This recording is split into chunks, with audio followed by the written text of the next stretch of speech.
Greetings, you are about to access SCP files that are forbidden to the general public. Should you be able to pass the clearance, you should give some thought to who you really are deep down under your normal world persona. Warning, any non-authorized personnel accessing this file will be immediately terminated through Berryman Langford mimetic kill agent. Scrolling down without proper mimetic inoculation will result in immediate cardiac arrest followed by death. You have been warned. Mimetic kill agent activated. Continued life signs confirmed. Removing safety interlocks. Welcome, authorized personnel. Please select your desired file. SCP-108, Extradimensional Nasal Cavity. Item number, SCP-108. Object class, Safe. Special Containment Procedures. SCP-108 is contained entirely by Subject 108-1. Subject 108-1 should be contained in a standard containment cell measuring 3 by 3 furnished with whatever items are requested unless said items compromise security. Subject 108-1 is permitted to leave the room, wander freely, and eat in the main canteen.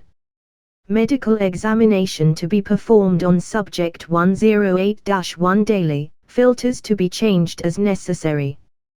Description: SCP-108 is accessible through the nostrils of Subject 108-1. Subject is an African American female, 51 years old, see Addendum 108-1, who was previously employed as a cashier at, redacted, a small-town hardware store in, redacted, Kentucky. Since, redacted, SCP-108 has been housed at Site 17. Endoscopic examination of SCP-108 reveals that the area accessible via the subject's nostrils is not the human nasal cavity, but rather a bunker system of Nazi German construction dedicated to the production and maintenance of WW2-era Messerschmitt Me-262 fighters. Exploration via robotic endoscope reveals that the bunker system has internal dimensions of approximately 2 km by 4 km, with the long axis parallel to the main entrance/exit portal. While the exploration is by no means complete, SCP-108 is believed to contain hundreds of airframes under construction on its assembly line as well as 3 completed aircraft. There is also a large quantity of human remains in the complex, particularly concentrated around the entry/exit portal, with the corpses of Nazi officials, military personnel, Hitler Youth, and civilians, possibly Ukrainian slave workers, in an advanced state of decay. Evidence of a firefight near the entry/exit portal supports the hypothesis that the German military personnel were swarmed by the civilians and were killed in the ensuing struggle.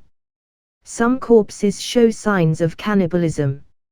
Robotic endoscopic exploration continues, and high-discharge LED lighting, assembled piecemeal using the ship-in-a-bottle technique, has been deployed. Endoscopic examination of the interior of SCP-108 reveals a large hangar door area with a kind of double airlock with blast doors large enough to admit 2 fully assembled fighters.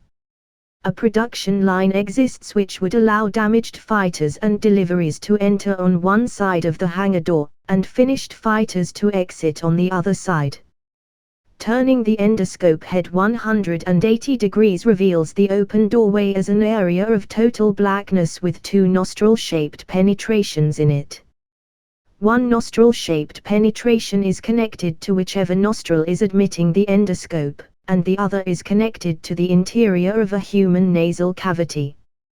DNA testing reveals the nasal cavity belongs to the subject.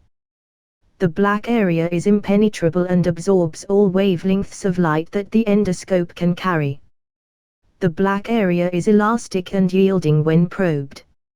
Apparently the portal system is a unique 3-way arrangement. If the outside world is designated A, the interior of the Me-262 factory is B and the subject's nasal cavity is C, then traffic is as follows. Anything, including gases and light, going from A end up in B. Items going from B end up in C. Items going from C end up in A. Presumably in 1944 it was intended that C and A were to be the interior and exterior of a double hangar at Tempelhof based on the architecture of the hangar doors. Addendum 108-1, subject claims that she was training to perform the human blockhead magic trick in preparation for being a clown at a children's birthday party. After hammering a 4 cm long galvanized iron nail into her nasal cavity, she lost her grip on the end and dropped it inside her nose. Immediately she noticed a god-awful musty stench and experienced nausea and disorientation. Blowing her nose had no discernible effect, and left no residue on tissues. She was able to breathe normally through her nose. After about 3 days subject got used to the hell's asshole smell and performed at the children's party to the delight of her nephew.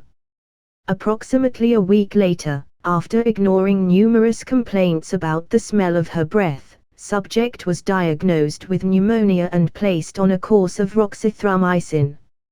Pneumonia responded to antibiotics, but recurred a week later. Her general practitioner also noted that nasal examination with an otoscope showed simply blackness, rather than the inside of the nose. After admission to hospital with chronic pneumonia, examination with a 1M fiber optic endoscope allowed the endoscope to be threaded in almost the full meter. The attending end noted that he appeared to be seeing a Nazi eagle badge through the endoscope. Specialist examination notes were kept in a digital patient management system and intercepted by the Foundation in a routine, redacted, sweep. The subject was recovered without incident by Task Force Epsilon 9 disguised as high-risk warrant team officers in a pre-dawn raid in June of 19, redacted. By the end of the cleanup operation the GP, ENT, 11 hospital personnel and 2 civilians were terminated. The subject was examined by Foundation staff and provided her with air filtration units which could be passed through her nostrils piecemeal and assembled like a ship in a bottle. The filtration filling must be removed on a regular basis when it gets expended, roughly once a week, as the subject is essentially inhaling the atmosphere of a formerly sealed Nazi mass war grave. Although initially hostile toward the Foundation, the subject has responded well to enhanced psychological conditioning protocols and now accepts her situation. A plan has been proposed in line with the backing up of all critical Foundation data at Site 62 in SCP-108. Data could be written onto microSD cards or similar compact non-volatile media and inserted into the subject's nostrils, provided some way to house the subject in a safe location is assured in the event of an XK-class scenario. Research continues to find a way to move the entrance of the dimensional portal from the subject's nostrils to another location and to discover the physical location of the bunker to determine if alternative access is possible. The original galvanized iron nail has yet to be found.